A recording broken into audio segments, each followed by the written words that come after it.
There comes a point where you realize people are reacting to you differently, but no one has actually said anything out loud. Conversations pause a little longer, responses feel more careful. Some people seem drawn in. Others seem irritated by your presence.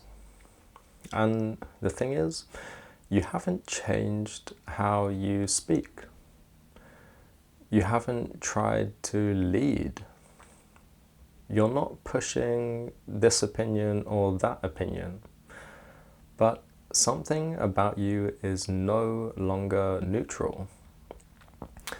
And the strange part is you didn't decide this was happening. You begin to notice all of this in the small moments.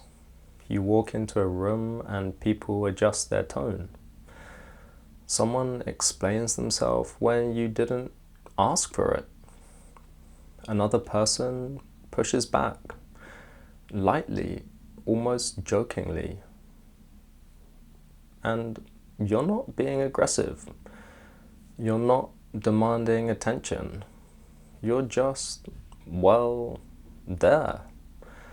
And that's when the discomfort starts, because you can feel the pull to manage it, to soften yourself, to reassure yourself, to say something so no one feels uncomfortable, no one feels unsettled.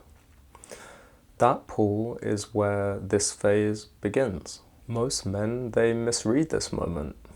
They think, am I becoming arrogant? Am I making people uncomfortable? Should I dial this back or overcompensate? So they start adjusting themselves. They smile more. They explain their intentions. They carry the mood of the room on their shoulders, like it's their job to make sure everyone is okay. Not because they're unsure of themselves, but because they don't yet understand what's being tested. This isn't about ego. It's about influence arriving before you're ready to name it, before you fully comprehend and understand what's going on. What's happening here isn't power. It isn't leadership. It's weight. When a man becomes internally stable, his presence starts to carry weight. And weight bends environments, situations. People don't respond to what you actually say first. They respond to what you carry, how you carry yourself, the weight of that. And the world immediately applies pressure to see, can this man hold steady without performing? This is where influence quietly enters a man's life. If, for whatever reason, you don't have the emotional literacy to recognize this phase, something subtle happens. You start carrying expectations that aren't yours. You start feeling responsible for how others feel around you. You begin managing reactions instead of staying aligned and centered.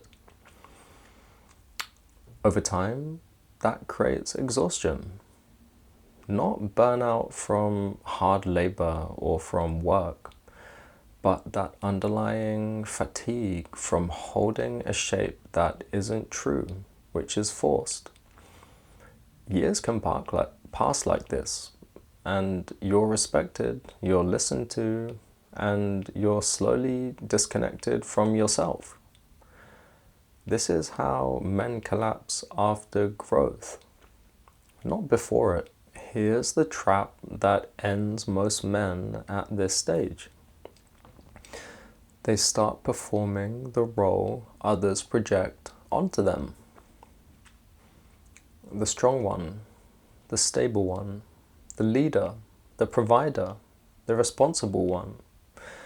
They over-explain. They rescue. They try to hold everything together. And they confuse that with maturity. And it isn't. It's self-betrayal, wearing a respectable face. Real influence, the kind that we're talking about, doesn't require effort. It doesn't need reassurance. It doesn't need to be proved. It doesn't need to be managed. It asks for only one thing: consistency. The same posture when no one's watching. The same boundaries when it truly costs you. The same standards under pressure. When influence shows up, your smallest compromises matter more than ever. This phase looks quiet. You don't correct misunderstandings immediately. You don't chase approval. You don't adjust your center to smooth tension in the room or in the environment.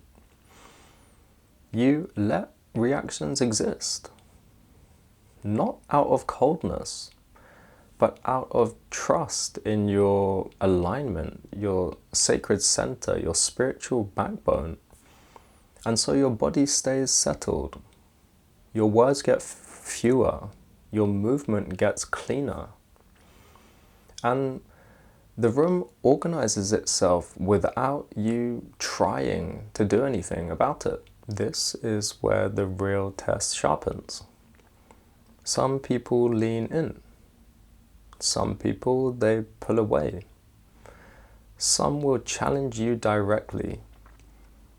Some will test you indirectly. Not because you're wrong, but because influence forces others to confront themselves.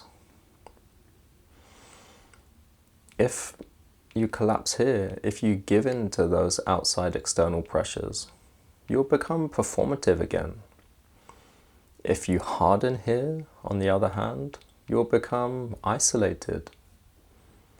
The task is neither of those extremes.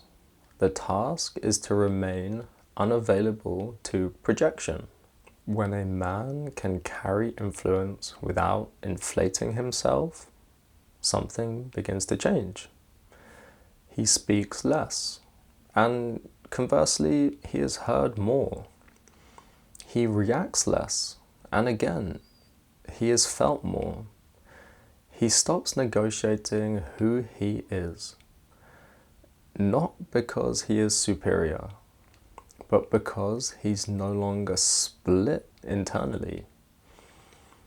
This isn't a mask, this isn't charisma, this isn't dominance, it's coherence under observation. Influence isn't a reward, it's a responsibility that arrives before you even ask for it.